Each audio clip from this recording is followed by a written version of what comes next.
Tetras y Ejes del Mundo. Es una ojeada plural al mundo y también un espacio en el que el auditorio y los conductores pueden reconocer varios ángulos de análisis.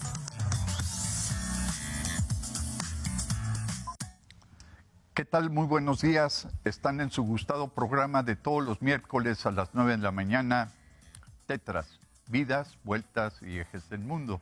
Comuníquense con nosotros. Ustedes conocen nuestros datos, vía directa por Radio Universidad, por TV UAC, en Internet. Tienen todos nuestros datos. Comuníquense a nuestro teléfono, mensajes de texto.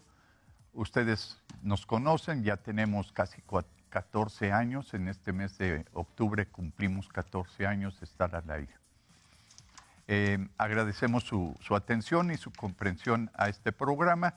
El día de hoy vamos a realizar una entrevista sobre un tema por demás importante con un miembro que es el presidente de la Academia Nacional de Historia,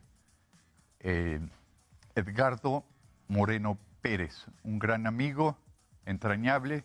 Desde 1975 a 1979 estuvimos compartiendo las aulas en esta Universidad Autónoma de Querétaro. Edgardo Moreno Pérez, bienvenido a Tetras. ¿Cómo estás? ¿Qué tal, Sergio?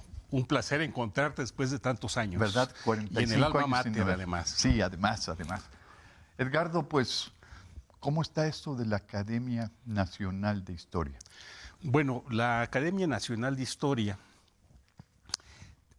cumple 100 años el próximo, en el año entrante, en 2025, aunque se empezó a formar en 1919 por un grupo de estudiantes universitarios que a final de cuentas son los que van a pugnar por la autonomía de la UNAM.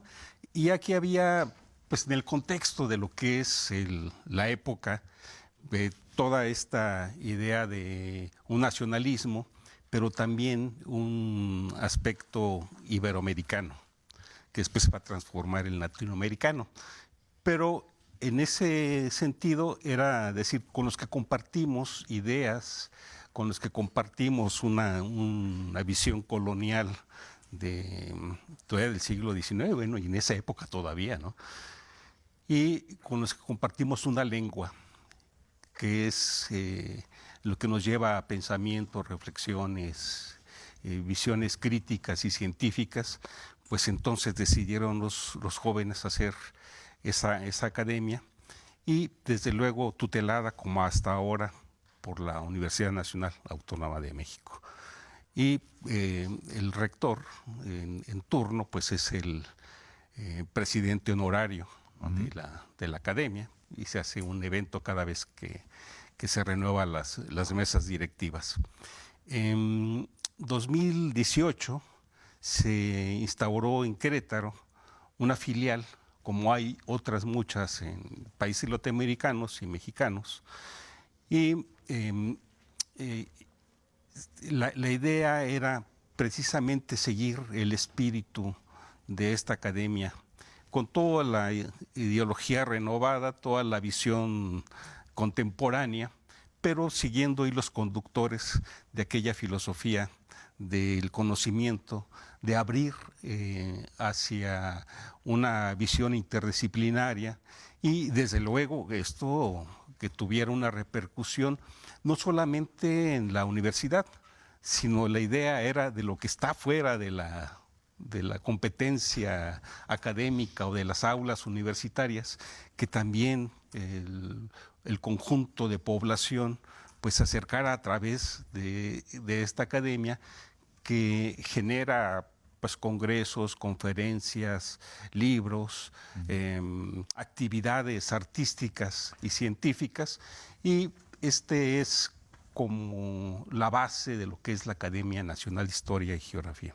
Tu participación ha sido de verdad profunda y extensa en la historia, pero es una historia en donde la sociedad en su conjunto tendría que acercarse más a comprenderla, a participar de ella activamente. Sí, por supuesto. Mira, dentro de lo que mencionas de la participación, pues yo me deformé en las disciplinas de psicología, Sí. aquí en la universidad, antropología social, historia de la cultura, como le llamaban en este momento. Entonces, con esas herramientas metodológicas, pues he tenido oportunidad de explorar, de teorizar en muchas de las áreas de las ciencias sociales y de las humanidades, y ese ha sido mi quehacer desde hace 44, 45 años, que de muy joven empecé a ser docente y posteriormente a hacer práctica, ¿no?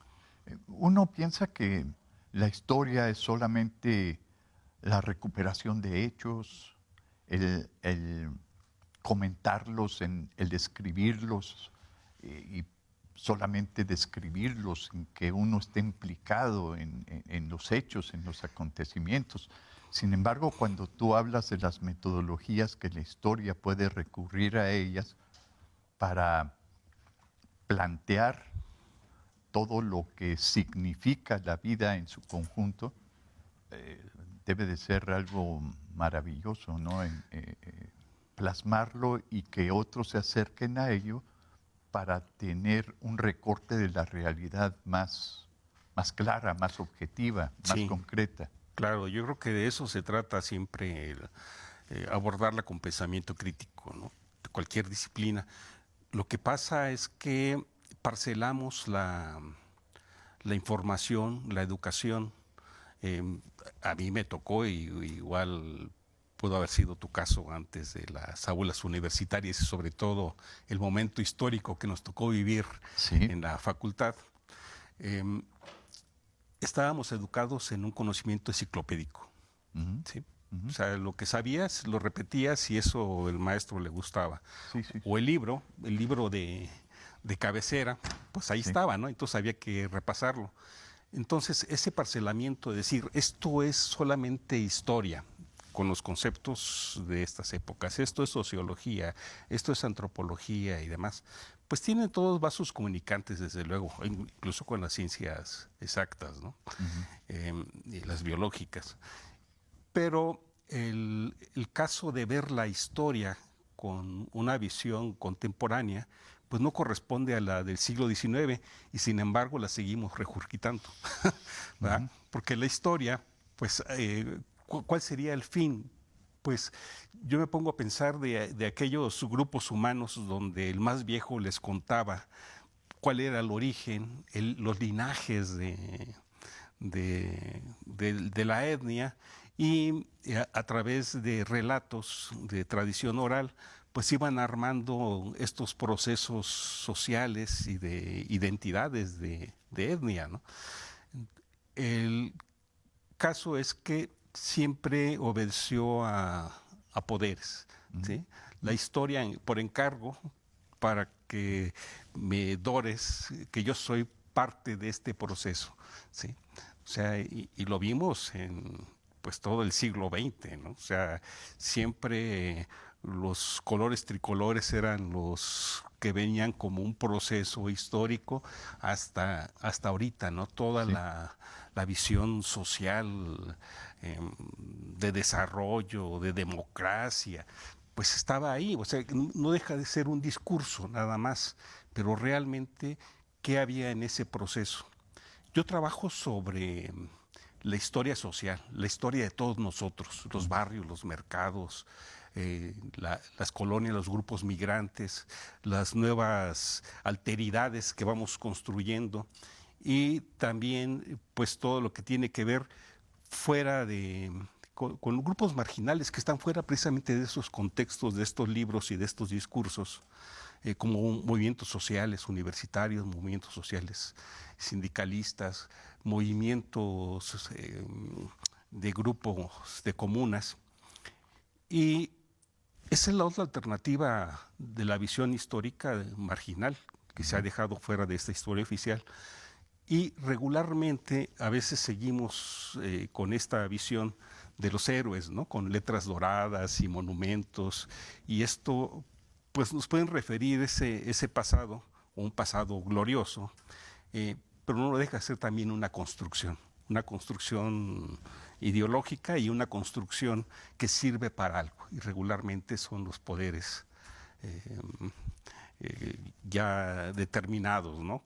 Y en ese sentido, Edgardo, ¿cómo se implica Edgardo Moreno en esta historia que cuenta, que narra, que construye o que interpreta o que muestra objetivamente?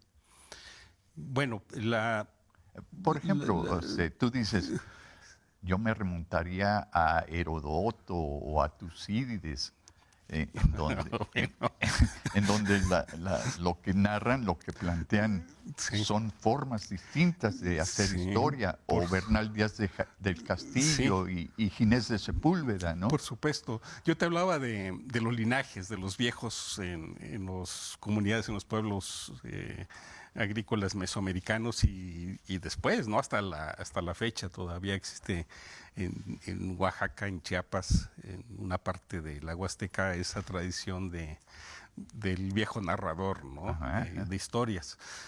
Pero yo me remitiría en la parte del altiplano mesoamericana o indoamericana, pues a eso, o sea, ahí está, o sea, este es nuestro caldo de cultivo, porque son las cosmovisiones, las cosmogonías que están presentes, ¿no? La forma de interpretar tu mundo, la forma de vivirlo y de situarte en él. Ajá, que puede distanciarse mucho de la parte mediterránea o de en general por el aspecto geográfico, ¿no? Por el aspecto que tienes como medio, pero en el sentido de las ideas, en el sentido de la expresión hacia lo que ves, hacia lo que vas creando como deidades agrícolas, como deidades de la guerra, como parte decíamos, de tus identidades, que te identificas con un glifo determinado y ya saben que eres de este sentido, ¿no? Las identidades manejadas con mucho cuidado, ¿no? Porque esto nos ha llevado siempre a conflictos y a conflagraciones, pero más bien es este sentido de pertenencia, ¿sí? ¿A qué grupo perteneces? ¿A qué área perteneces? Pues me pongo el logo de la UAC y digo, yo soy universitario, ¿no? Es un sentido de pertenencia, no en el otro aspecto de decir nosotros somos los que tenemos la razón, nosotros somos los que proponemos, nosotros somos... O sea, siempre tiene que haber diálogos. Y estos diálogos en la cultura, pues es lo que arma una historia, porque al final de cuentas, como decías, o sea, ¿quién la narra? ¿Quién la interpreta? ¿Para qué la interpretas? ¿A quién va dirigida? ¿Es situación de un momento o cambia, ¿no? Los libros recientes de historia tienen otras inclusiones de otros actores sociales que regularmente no estaban en el pasado y en un pasado muy reciente, ¿no? Claro, claro. Hace 10 años no estaba ahí la parte de de toda la negritud, de todo ese afrodescendientes que tenemos en todas partes, en las costas mayormente se ve, pero aquí en el Bajío, pues ahí está, ¿no? El criterio de verdad en la historia.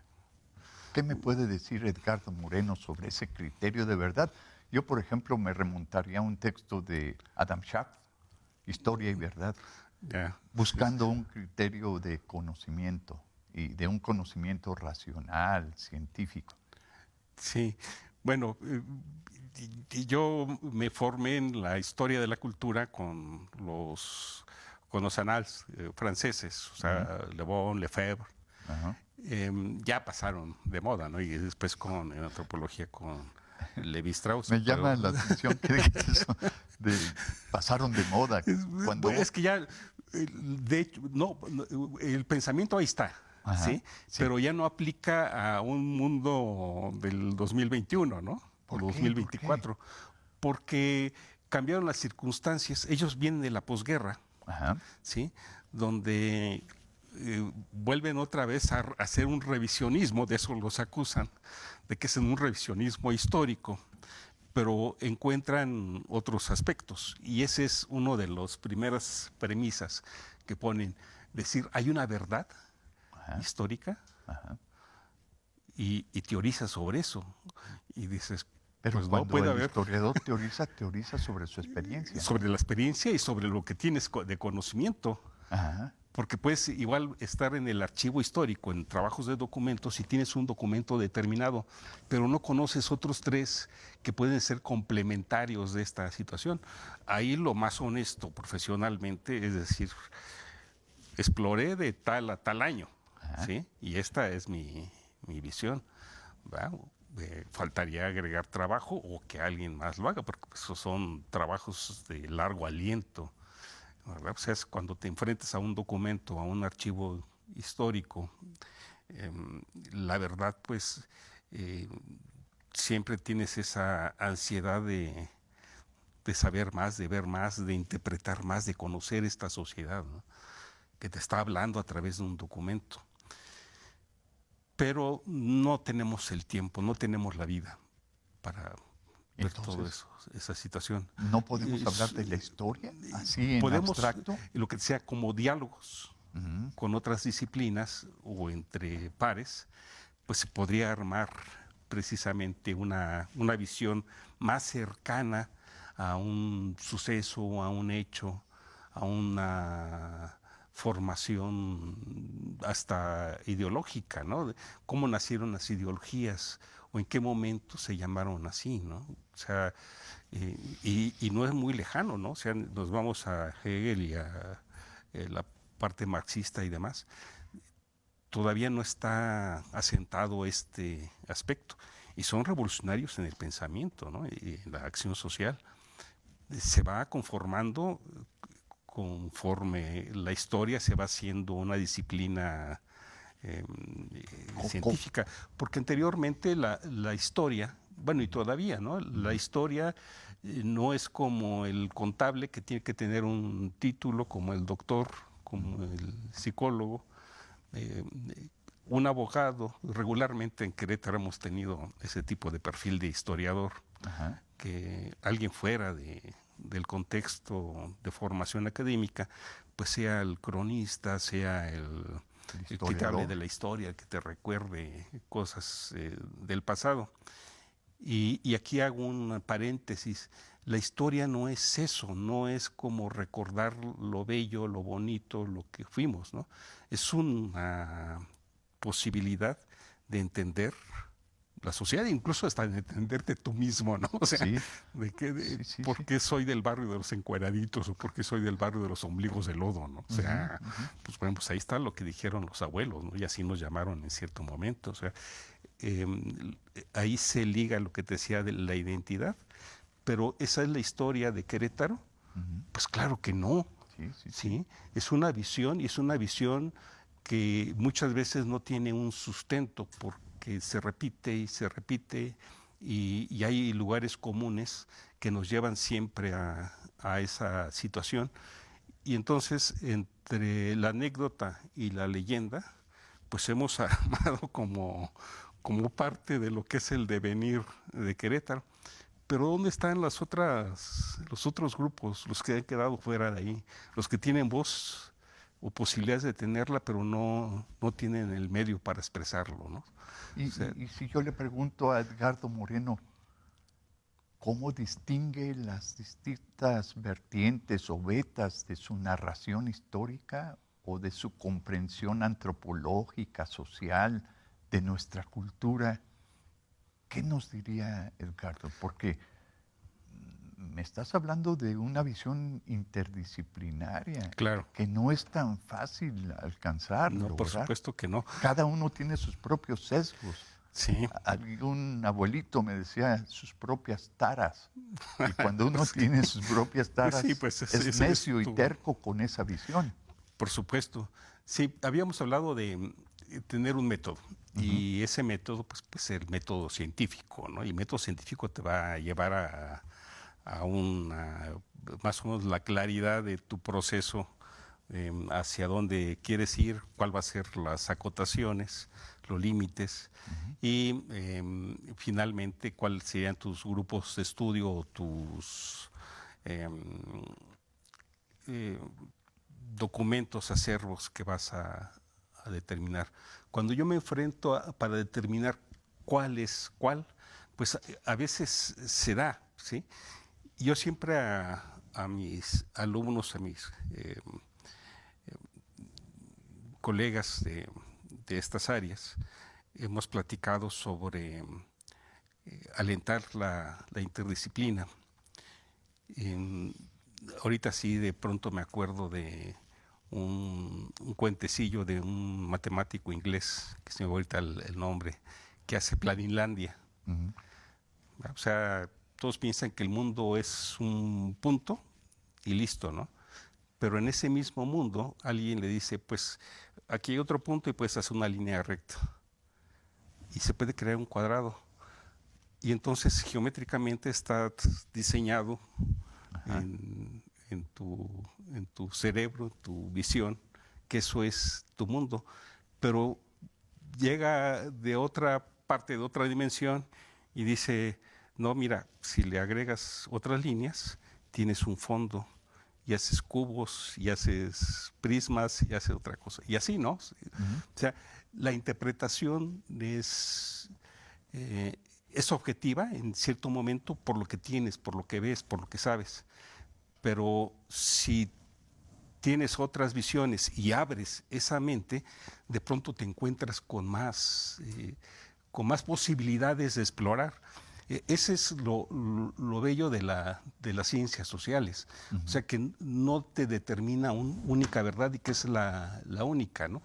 Cambia una fecha, cambia un hecho, cambia la visión de un héroe, un personaje como emergente social, porque tienes más información y cuando la tienes complementas esta visión y después si ves cómo era el sentido social de los revolucionarios del sur con los del Bajío y con los del norte, pues encuentras también que por eso están las facciones, ¿no? O sea, cada quien tiene una lucha, pero a todo le llamamos Revolución Mexicana, ¿no? Uh-huh. O sea, y a veces los ponemos así muy juntitos como si hubieran sido muy amigos y demás. Uh-huh. Si ellos se ven ahí mismo en la pintura, ahí mismo se matan, ¿no? Sí. Como pasó. Claro, sí. Claro. Oye, Edgardo, ¿y cómo está nuestra sociedad en la comprensión de la historia como una forma de concientización o de concienciación? Pues yo creo que son y también me gustaría saber tu lucha. Son de las áreas que a nadie le gusta. Uh-huh. ¿Sí? Desde el estudiante que dice, ¿y la historia? Ahora sí, como decía León, ¿la historia para qué? Uh-huh.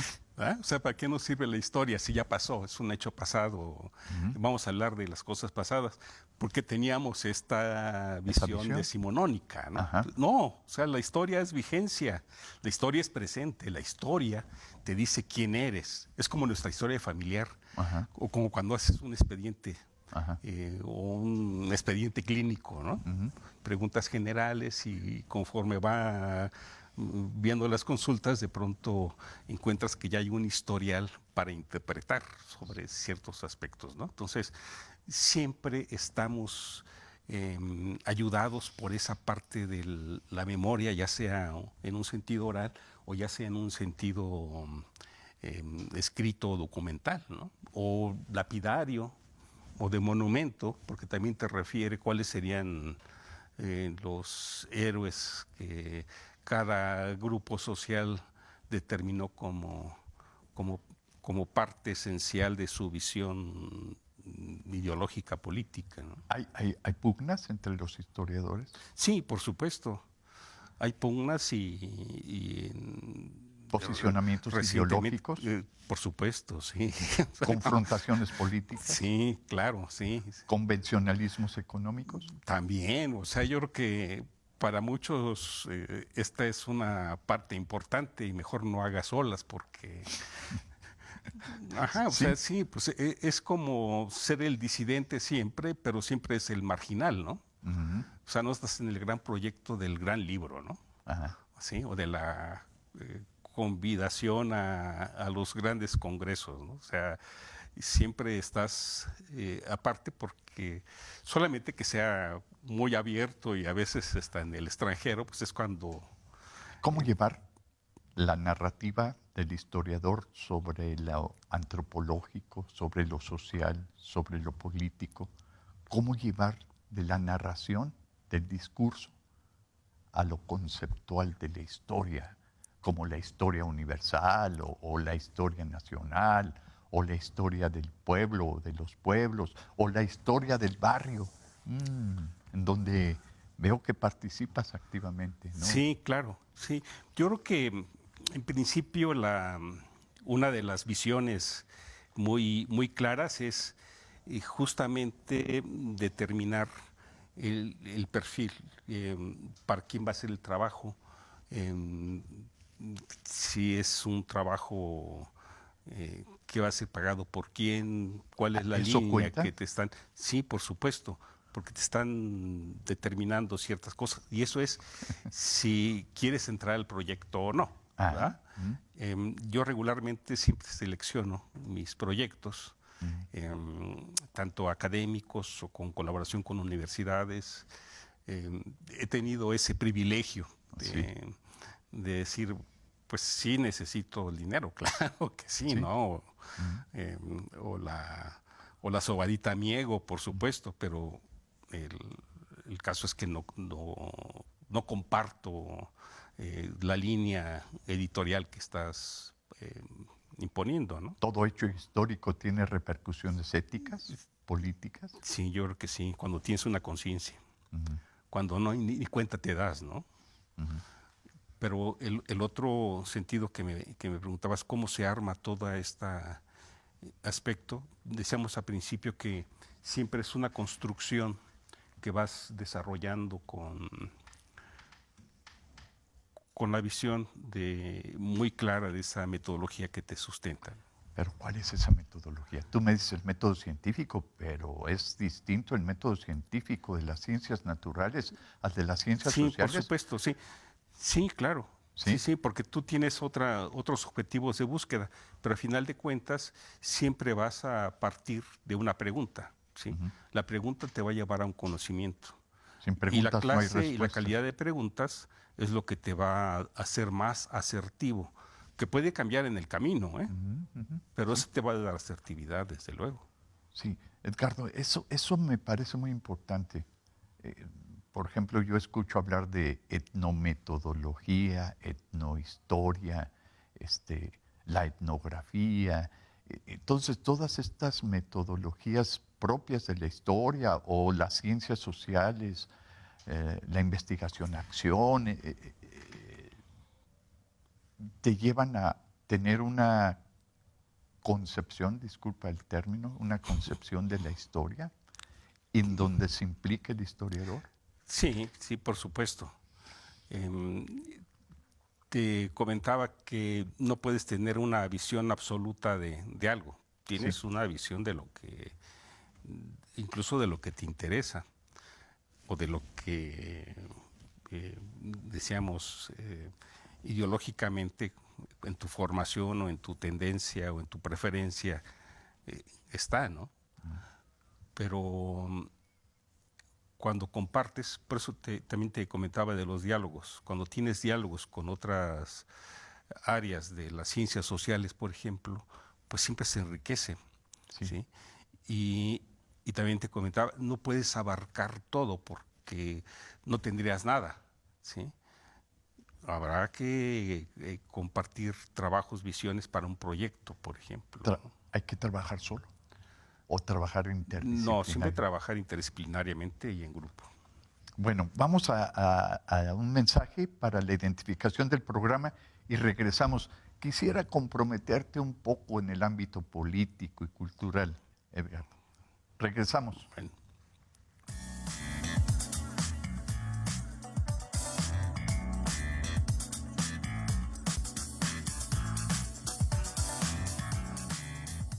Bien, pues regresamos aquí en Tetras con Edgardo Moreno Pérez, historiador y miembro de la Academia Nacional de Historia.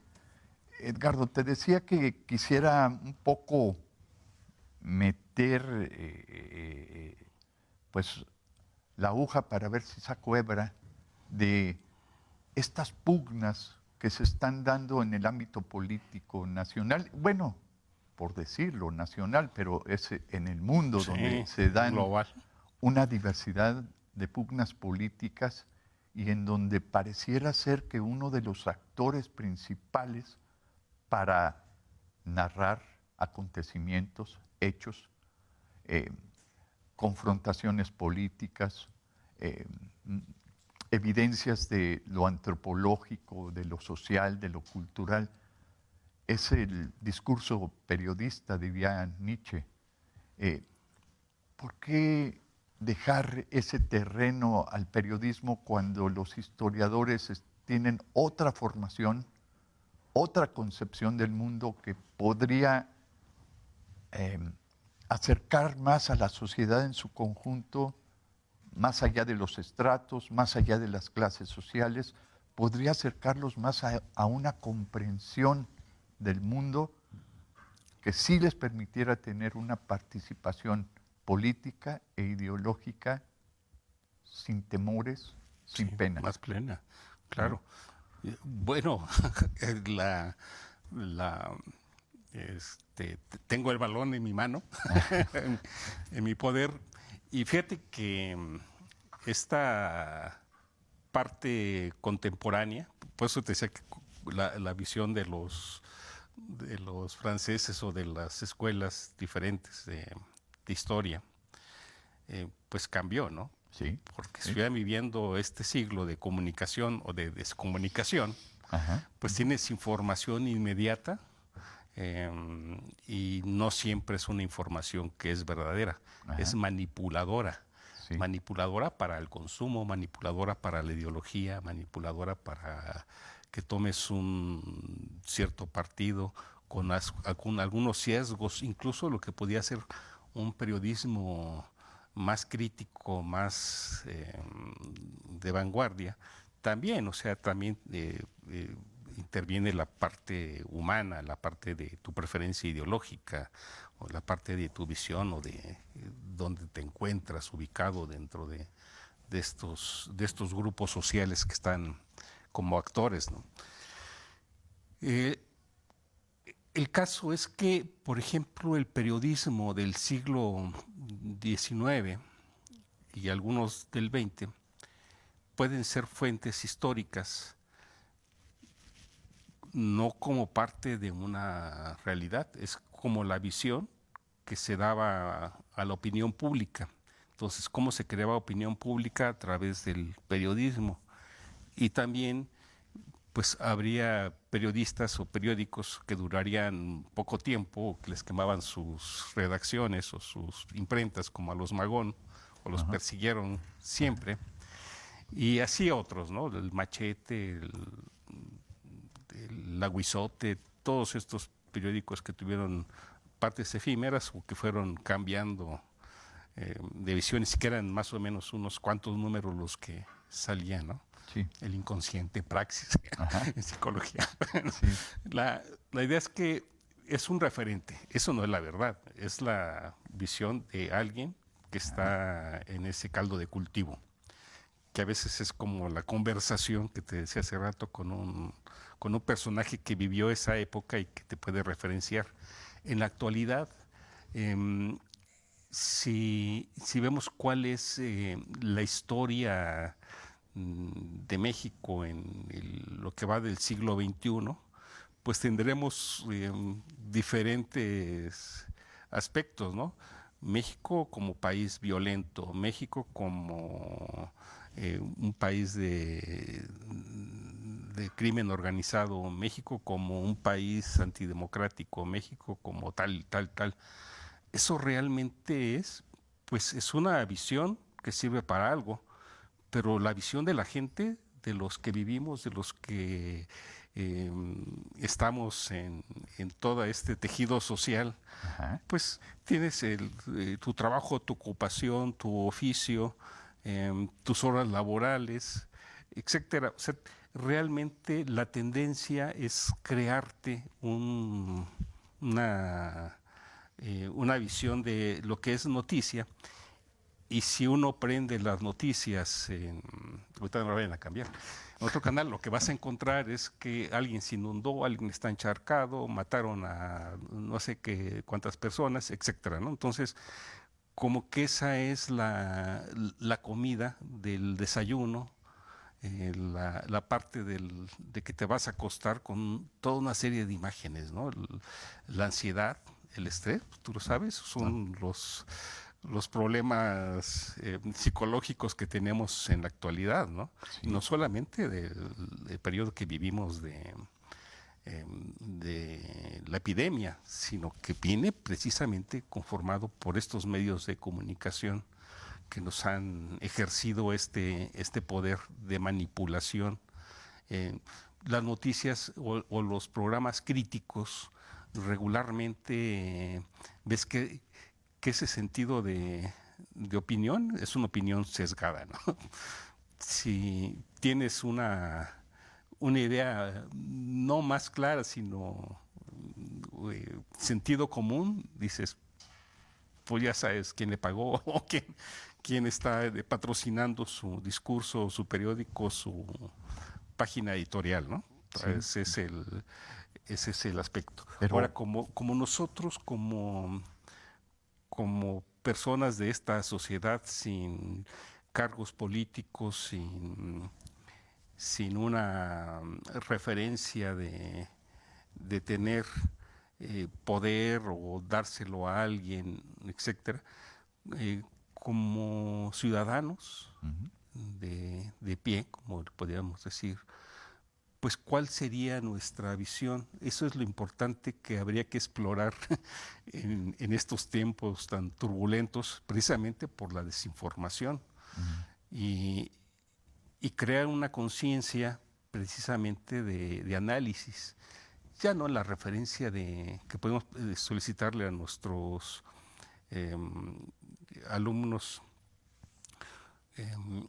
en el sentido de tener un pensamiento crítico, ¿no? O sea, ves un texto y dices cuál sería tu análisis de esto, ¿no? O sea, qué es lo que dice entre líneas, hacerlo ver más allá, ¿no?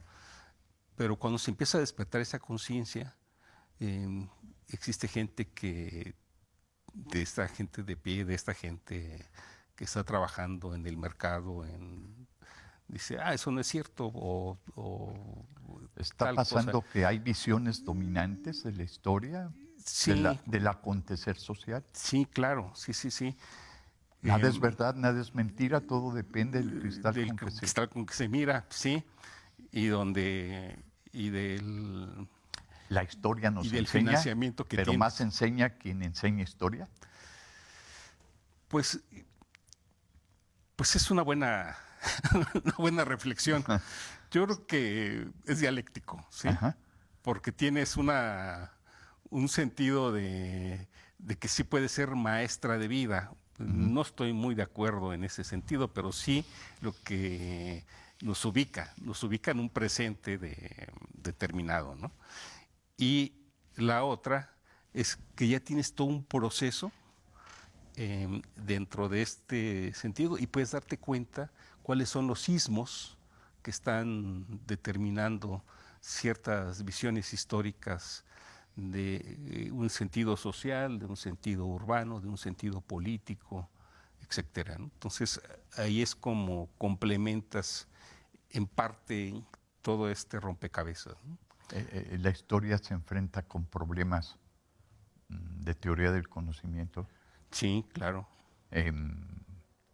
Y en esos problemas a los que se enfrenta la historia y el historiador tienen que ser pasados por un tamiz, por una revisión crítica sobre la propia construcción de la historia. Claro. ¿Para eso está la academia? Para eso está la academia y para eso está la parte de la metodología, ¿sí? Ese pasar por el tamiz, ¿sí? Incluso en los aspectos que te ayudas con otras ciencias, ¿no? Con todo el aspecto de construccionalistas, ¿no? Saussure, Edgar, toda esta escuela de una visión de comunicación, de símbolo, de imagen. Y esto cómo te lleva a elaborar o reelaborar aspectos en tu conciencia o en tu subconsciente, ¿no? Cómo te mueve también a a esta visión, ¿no? Entonces yo creo que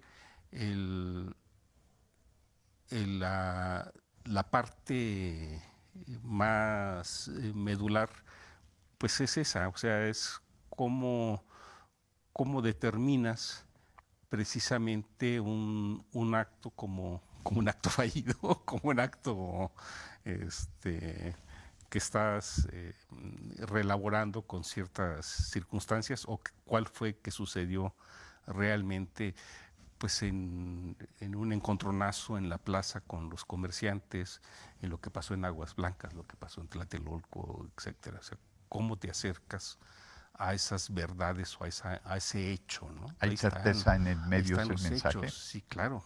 Sí. Sí. Pasemos ahora a lo que ha producido intelectualmente Edgardo Moreno.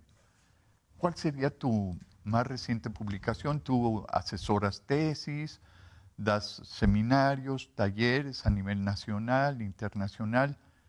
Edgardo, tu producción, ¿qué nos ofrece tu producción?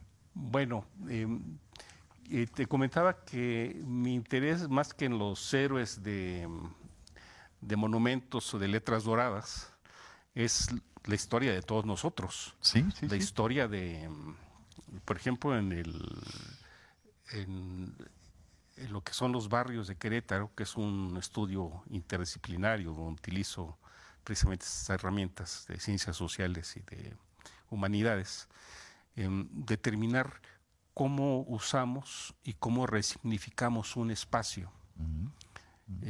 Puede ser en el barrio, puede ser en lo que llamamos ahora centro histórico, en nuestra vida, o incluso aquí mismo en el Cerro de las Campanas, ¿no? O sea, cómo esta forma de uso ha variado. Sigue siendo la Universidad Autónoma de Querétaro, pero de la universidad que yo conocí de aquí, pues ya hay toda una serie de posgrados con un alto nivel académico y reconocidas como partes de esas mejores universidades o mejores carreras o mejores áreas.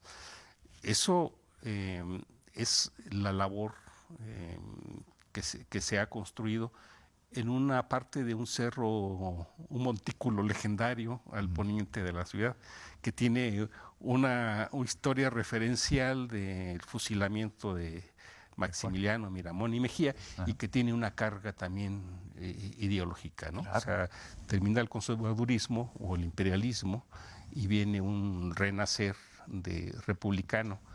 Los que vivieron esa etapa decían la segunda independencia de México. 33 libros, 25 coautorías de Edgardo Moreno. Sí, y si te fijas, ha sido algunas partes, por ejemplo, esa resignificación del espacio, o sea, donde hubo una huerta conventual, después fue un mercado y ahora es una plaza pública, una plaza de encuentro social.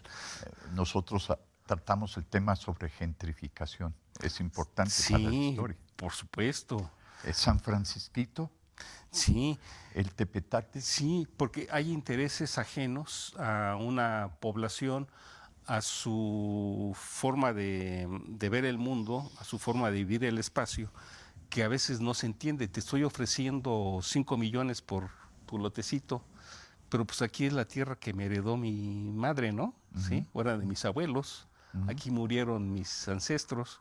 Sí. ¿Cómo entiendes una visión capitalista con una visión de arraigo de la transformación de Querétaro de lo agrario a lo industrial? A lo industrial y en un proceso muy rápido.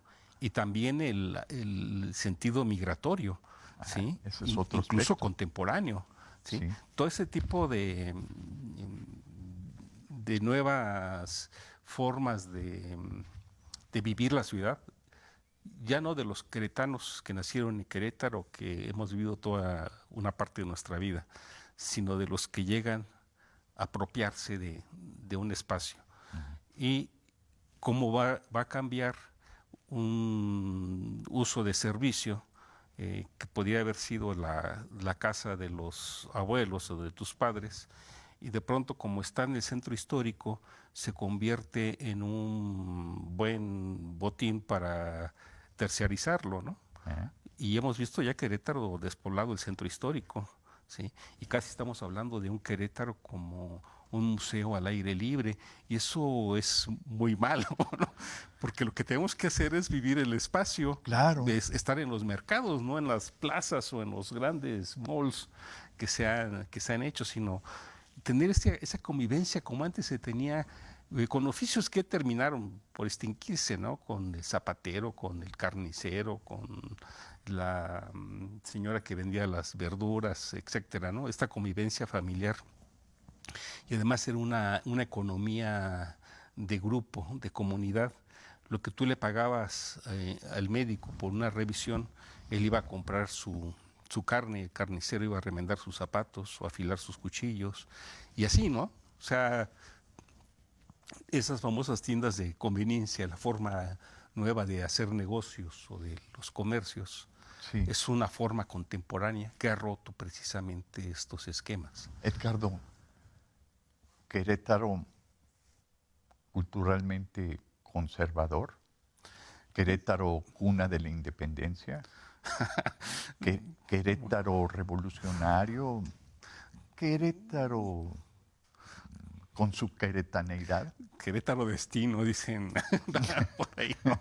Orgullo y destino. Pues no creo en nada de eso. Creo en ciertos aspectos de más allá del eslogan, ¿no? Y de la conformación. Quizás podemos explicarnos este fenómeno de por qué se da un sentido del Querétaro conservador en un sentido de resistencia al cambio. ¿Sí? Cuando viene mucho fuereño, y además todo lo hacen los de fuera, ¿eh? O sea, aquí en Querétaro somos todavía persinados y santurrones, pero los de fuera son los que vienen a hacer maldades, a tirarnos cadáveres, a contaminarnos, etcétera. Pero esta es una resistencia al cambio de un grupo, ¿sí? O sea, no es el colectivo. El colectivo es nuevo, o sea, la gran mayoría de los que vivimos, habitamos, trabajamos, soñamos en Querétaro es de otros lugares, incluso internacionales, ¿no? De otras naciones. Entonces, yo creo que la visión contemporánea de Querétaro en ese armado de tejido social, pues es otra muy diferente a la que un grupo conservó desde el siglo XIX. Incluso si ves estos escritos, pues te suenan entre el romanticismo y... Recomiéndame uno de tus demás. libros, el más actual, que me dé una visión y una comprensión actual de Querétaro. Pues yo te recomendaría el de Vuelo y Andanzas por los barrios de Querétaro. Y esa es precisamente la línea de por qué en la fiesta patronal, más allá del sentido litúrgico o religioso, tiene una función social. Por ejemplo, el por qué esta parte del espacio o por qué el desplazamiento, porque lo ha habido en los barrios tradicionales que llamamos, precisamente por la oferta de los desarrolladores. Sí. Dicen, pues allá en tal parte te puedes comprar una casita y te sobran todavía 3 millones, ¿no? O sea, la gente que habitó ahí y demás, hay algunos que tienen la mentalidad como de que es una movilidad social, ¿no? Sí, salirme del barrio para irme a una colonia moderna, pues. Entonces, es ese sentido de desplazamiento, de gentrificación como comentas, que es todo un fenómeno bien interesante. Ojalá algún día platicamos de eso porque está vigente en Querétaro. Claro, ¿sí? claro. Y además también es en una visión muy colonialista, ¿no? O sea, serás invitado para tratar ese tema de la gentrificación. Tú sabes que el tiempo en la televisión es... por supuesto. Y luego la opresión aquí de nuestros compañeros. Pero les agradecemos mucho su apoyo. Y a ti, Edgardo, muchas gracias por estar en este programa el día de hoy. Nos quedamos con muchas cosas. Es que es muy amplio el tema y muy diverso. tema.